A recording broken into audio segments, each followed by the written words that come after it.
Goals that are worthwhile to achieve in your business and in your life are typically quite challenging. If it wasn't challenging, it would have been done already, or if it was so easy, it would feel less worthwhile.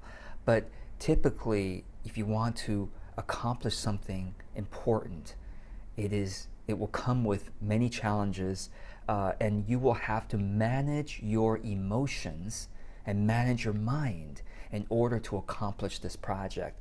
Let me share with you 8 methods that people use successfully to get themselves motivated to do that important and worthwhile project, to overcome procrastination and fear and confusion, lack of clarity, etc.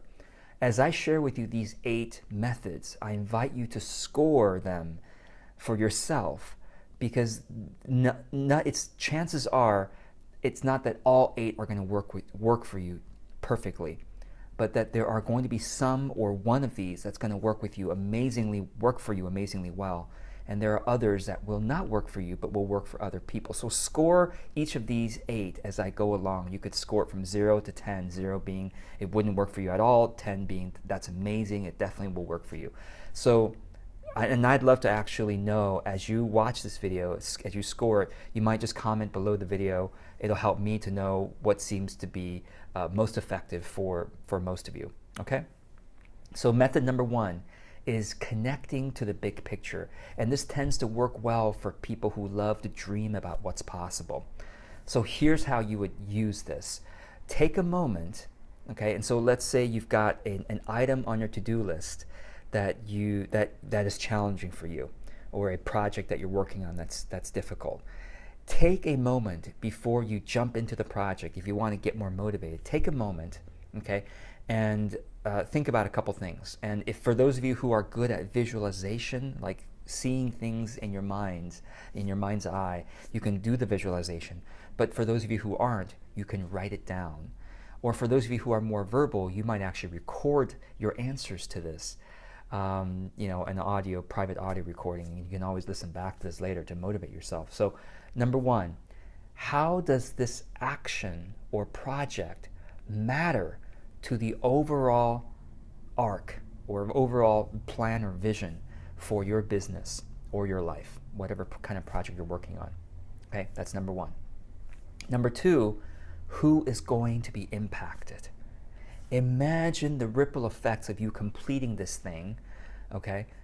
For example, making this video will serve my audience, and I can even see specific people who will be served by this. Or maybe it's a project that will serve my customers, my clients well. Or maybe you're working on something that's important for your kids, that if they see you accomplish this, that they will be so proud, etc. So who is going to be impacted? That's number 2. Number 3 is see yourself doing this task that you have on your plate right now. See yourself doing it with joy or ease or grace, or whatever spirit or attitude that you want to do things with. Okay, so those are the 3 things. And that's the method of connecting to the big picture.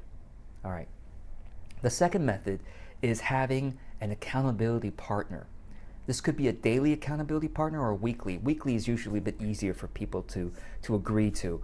And so this works really well for a lot of people. So I really encourage you to try it out, consider it.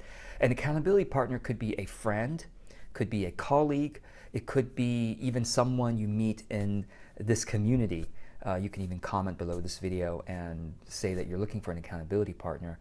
And so what do you do with an accountability partner? So the idea is that you meet with that person over Skype, over phone, video chat, once a week, and it could just be a 15-minute call, 5 to 7 minutes per person, okay?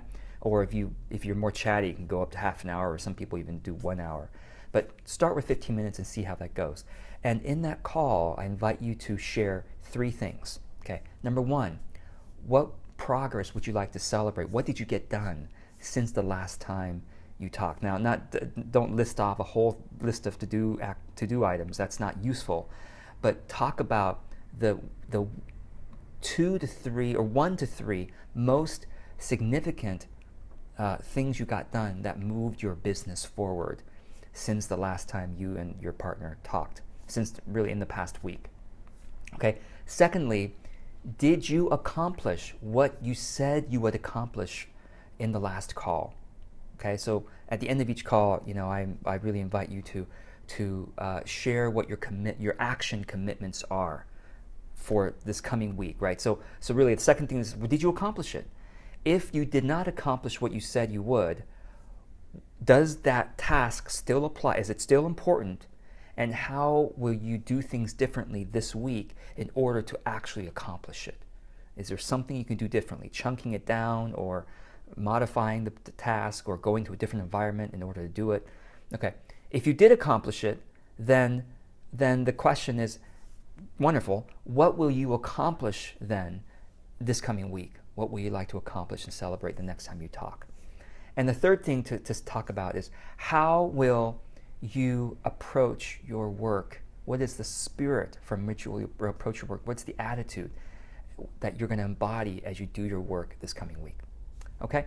And if you want to do multiple check-ins with, if you once a week isn't enough for you, you can ask your partner if they'd be willing to do 3 times a week. And if they're not, think about finding multiple accountability partners. Maybe you have 3 different accountability partners, one you check in with once a week, if you want to do it more often. Now, really important final step, actually.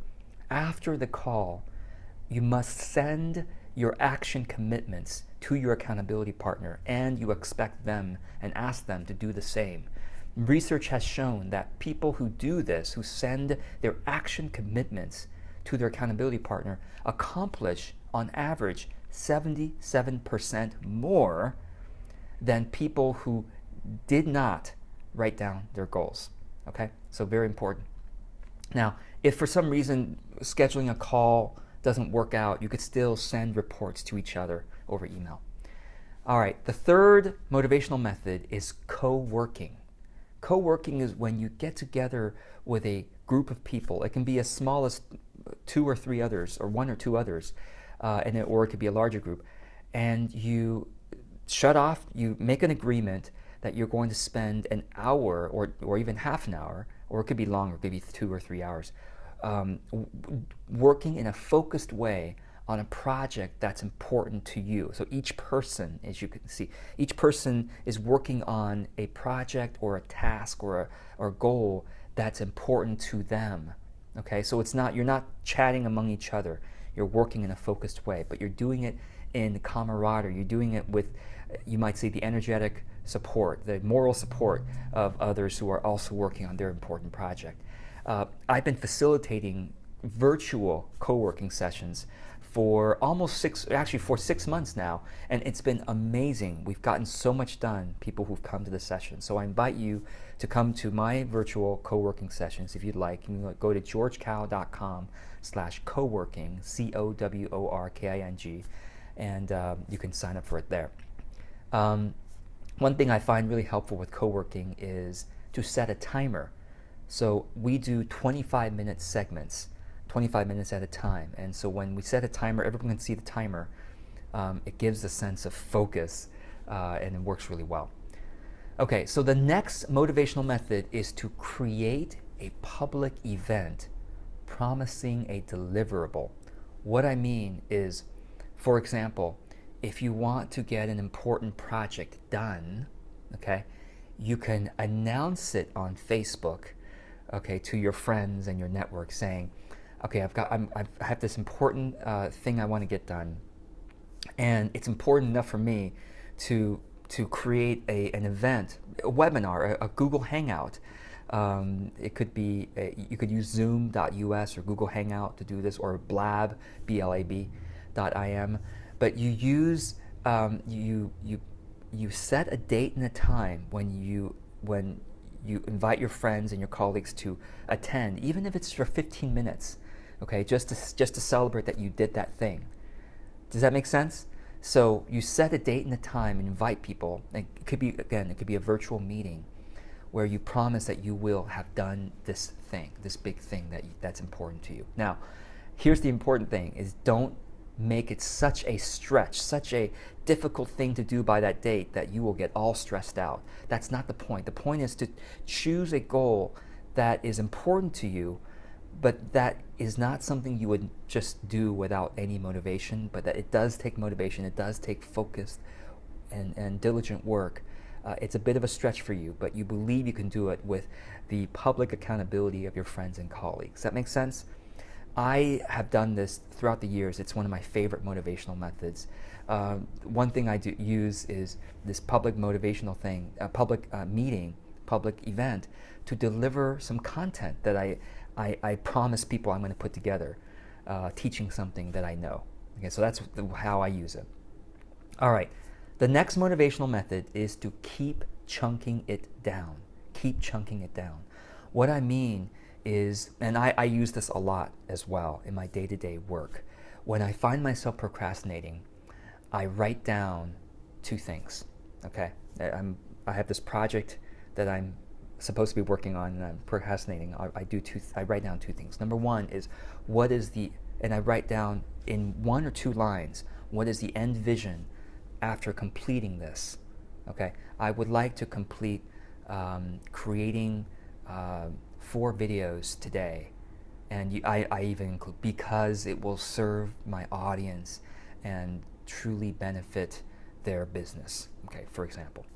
And then the second thing I write down is each of the small baby steps, the doable actions that make it less intimidating for me. So creating 4 videos sounds daunting, but if I say, step 1, open a document. Step 2, write down the 3 things that I must say in the first video.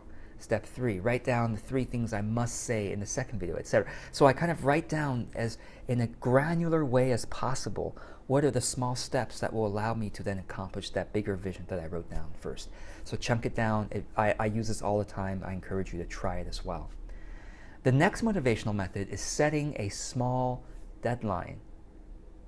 Now, actually, you could say due date, deadline. One of my clients really likes to say lifeline instead of a deadline. Okay, it's a lifeline to pull you forward and to accomplish something. Setting a small due date for a very doable action. So for example, back to the idea of recording videos, I could say, I will brainstorm 3 things that I must say in my next video by Friday. Okay, so it's very doable, and I have a specific date when it's due. So some people find that really helpful. If you have several actions that you want to do and they're all doable actions, you can lump them together, say I will do these 3 actions by Friday, or we can try setting different deadlines for each action.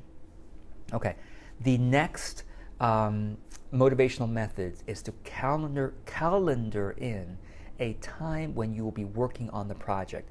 I use this all the time. So this is one of my favorite motivational methods. Basically, I'll use the example of recording these videos that I do, right? If I just say I'm going to record videos, I'm going to have them done by such and such time, it typically becomes really stressful for me, like because I didn't look at my calendar and see when I can actually do it.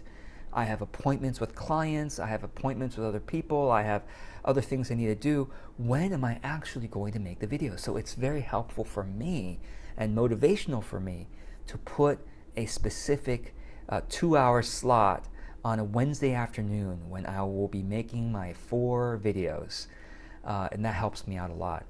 I call this the art of setting appointments with yourself. And my encouragement here for you is you are your most important client. So learn how to set appointments with yourself and to keep it. Okay, so let's go to the next motivational method, the final one I want to share in this video, which is to plan a project retreat. Plan a project retreat.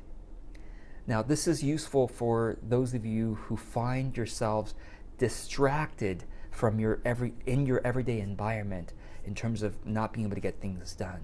So it could be that you have family members who are continually asking you, making requests of you. It could be that you live with a roommate that is distracting.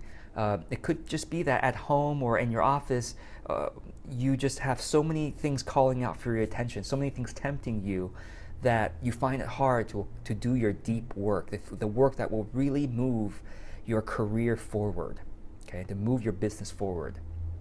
It could be writing a book. It could be drafting your website. It could be writing a talk. It could be completing a particular product or something like that. So planning a project retreat can be really helpful. Simple steps I have for you is go to airbnb.com, airbnb.com, okay? And okay, this is for those of you who live in a major metropolitan area. For those of you who don't live in a major metro area, you would probably need to ask a friend, okay? Ask a friend to see, hey, can I borrow a room in your home for one afternoon next week, or set a date, you know? Or if you have a restaurant or cafe nearby that helps you to work, that gives you focus, then put a time in your set an appointment in your calendar for a whole afternoon to go to that. That's a project retreat.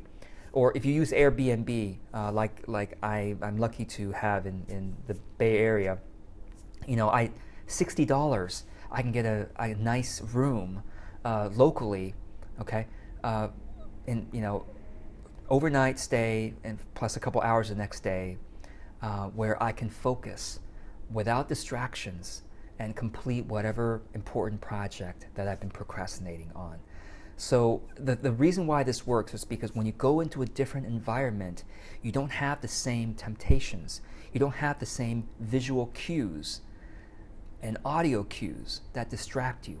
In a different environment, you kind of have a fresh template to do your deep work. So you may want to try this out. This is transformational for some people. So I hope one of these 8 has resonated with you. I actually look forward to seeing what your scores are for these 8. What do you think will work for you? What don't you think will work for you? Let me know underneath this video. And I also invite you to take the next step and say, okay, given that this particular method is going to work for me, I commit to using this method by, you know, well, you use the, you know, setting a deadline, it helps or not. Let me know what method you're going to try and use, and then report back also in the comments if you have used something. And the last thing I'll say is, if there is another motivational method that works for you that I didn't mention, please comment, because that may help others who are watching this as well. Take care.